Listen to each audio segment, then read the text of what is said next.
Welcome to the Positive Pants Podcast. Mindset, motivation and inspiration to help you find your positive pants. It's time to let go of negative thinking, understand why you do what you do and stop the self-sabotage with your host, Fran Excel. Welcome to the show. As always, it's Fran Excel, your resident subconscious success mentor, helping you find your very own pair of positive pants so you can get out of your own way and live a life that you love. If you want to stop self-sabotaging your own success and let go of the stress, then you are in the right place, my friend. Make sure you download your free Stressed to Success guided meditation at bit.ly/stress to success as my little gift to you just for being here. Please do subscribe, share and review. It really, really helps people that need to hear this message find us, and I so appreciate it. In the show notes, you'll also find details of how you can work with me and where you can get your mitts on my meditations, products, printables, programs. You can find it through the link in my bio on Instagram, which is my favorite place to hang out. So please do come join me over there at I'm Fran Excel. Tag me in your takeaways, slide into my DMs. I'm here for it. So that's the formalities over, my love. So let's jump to the content. I am still house sitting this week. So apologies again for potential London noises and high ceilings that you might hear in the background. And Puss is next to me purring away. So you may hear some of these random noises. But anywho's, today I have an exercise for you around shifting your state. Why is shifting your state so important, you might ask? Well, shifting your state is a super quick and efficient way to be able to feel more of how you want to feel and less of how you don't. Learning to shift your state can help with anxiety, depression, being stuck in a freeze state, generally getting out of a funk, all sorts of things. But please remember, as always, it's important not to avoid or suppress feelings because it's a surefire way for them to stick around longer than you want them to. But shift the focus a little bit away from avoidance to thinking of it as retraining and rewiring. Learning this tool is a great way to start rewiring new neural pathways for feeling more of how you do want to feel, right? And a quick example of this is a gratitude practice. That's probably one of the most well-known ways to shift your state, right? The more consciously you focus on all the things that you're grateful for, the more of it you'll start to find. Gratitude is called an intervention in positive psychology because it can shift your negative state to that of gratitude.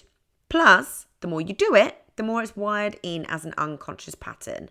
It becomes a way of being. So it's kind of handy, right? It's a similar thing to like Taylor Swift's Shake It Off. That's another shift state, a state changer, right? So grab your journal for this one because we're going to do a little exploration. But first, a little context into how and why this works. So I've explained this before, but if you're new here, you have 3 core state categories, if you will. Mental, emotional, and physical. There are technically 4. The 4th is spiritual, which takes a longer to explain, so that's for another day. But mental, emotional, physical, think of those. And then comes the magical point. This is a super quick way to get out of most negative headspaces. If you change one, you change them all, which is a key piece of information to help us leverage a little knowledge about how we tick as humans to our advantage. So, if you're feeling emotionally low, beating yourself up, or you're in a negative thought loop, deep in procrastination mode, if you change your physical state, for example, like Taylor, shaking it off, movement, posture, etc., or your mental state, so where you are consciously and cognitively choosing another thought, etc., then automatically your emotional state will change, which can be exactly what you need to get moving again, and vice versa with all of them, right?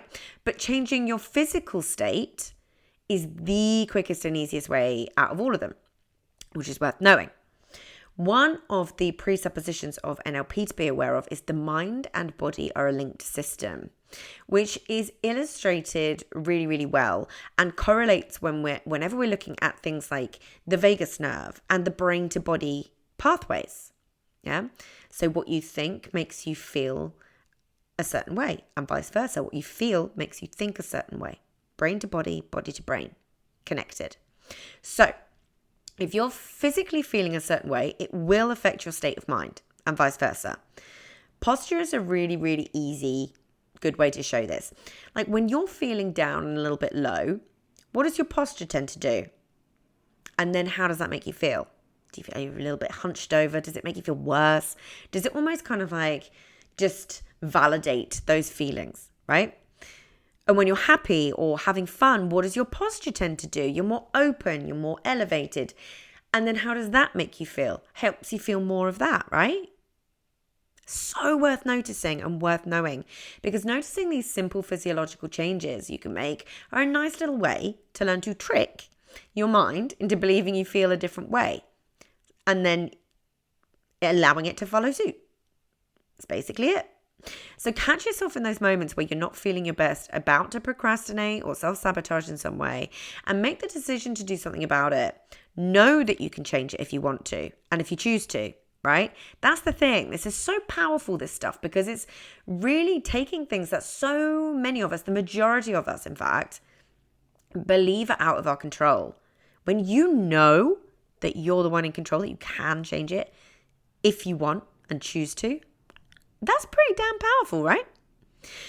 The bottom line is the more self-aware of all of these things that you are, the better you can manage it, and the quicker you're able to take a step back from your emotions, observe them instead of being consumed by them. It's using a different part of your brain and going, hang on, and realizing that the problem may not be you.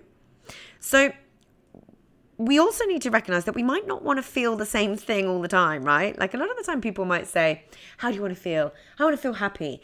But you don't actually want to all the time, if you're honest with yourself. Sometimes we might want to feel happy and energized. Sometimes we want to feel calm and content. So the first thing I'd love for you to do in your journal is identify some of the ways you regularly feel that you don't want to feel, and then identify some of the ways that you would rather feel instead. For example, if you feel anxiety a lot of the time, what would you rather feel? And for some people that will be, I'd rather feel happy and energized. For me, peace always comes high on the agenda. It's one of my core values. And for you, it might be different. You might like to feel productive instead, especially if you've identified that that's something that your anxiety gets in the way of, which is another thing that you can add to this little tool, this little exercise that we're doing. What is that state that you don't want to be in getting in the way of? And what would be more helpful? Right? So the next part is to create awareness around what you normally do, what you know that you normally do that helps you feel that way. So for me, if I'm wanting to create a sense of peace, I need to notice what normally brings me peace. What generally in day-to-day life, I need to start to notice what those things are. So if I'm wanting to consciously create a sense of peace, calm and contentment, I know exactly what to do. For me, it will be either going to the gym and then sitting in the hot tub or getting in the pool or in the steam room, right? Or it will be getting out in nature, particularly being around water. That's a really, really big, regulating, peaceful thing for me. But I know doing something active will always create that for me. There are so many other reasons why that one in particular does that for me and will do for you too. But you don't need to know that for now. Like, you just need to start noticing all the things where you feel that state that you would like to feel. Is it being around certain people? Is it doing a certain thing? Is it watching a certain thing? What is it for you? And once you have your awareness, and therefore you have your list of the things that help create that state for you, start trying to catch yourself in a state that you don't want to be in and consciously do one of those things. And then I just invite you to notice the difference and how quickly that original state shifts for you. So much of this is noticing, right? And eventually, when you're doing this exercise, and you will not win every time, so it's very important to not beat yourself up along the way, as always. But eventually, when you're doing this exercise, you'll end up with a great awareness of how you'd rather feel and the tangible things you know to do to create that for yourself. So, off you pop and do that exercise. And I really, really hope that you find this helpful. It was a huge game changer for me to understand. And it's something that I still use daily, intentionally, because we're all human, right? We're all going to have human moments. Every day, we're going to have human moments.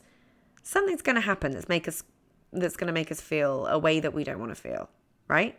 This is such an important, easy, simple tool, but you have to notice and you have to have the awareness. And remember, as with everything, the more you practice, the more natural and automatic it becomes. The more it's wired into your system and the more you it becomes. So if you got value from this and you know in your gut that now is the time to step up and start rewiring your thinking and start changing things for yourself, then join the Positive Pants Toolkit app and community so you can work out what needs to happen to get you from where you're at right now to the action-taking success you know you can be. And if you want my eyes and ears on your problems, then I work with people one-on-one and through my programs. You can find all the details to join the toolkit or book in a call in the show notes, the link in my bio on Instagram, and on my website, franexcel.com. So stop waiting for if and when and choose to change things now because you can. I'm here to believe in you when you don't believe in yourself. And as always, I hope you found this helpful and I'll see you next week. Bye.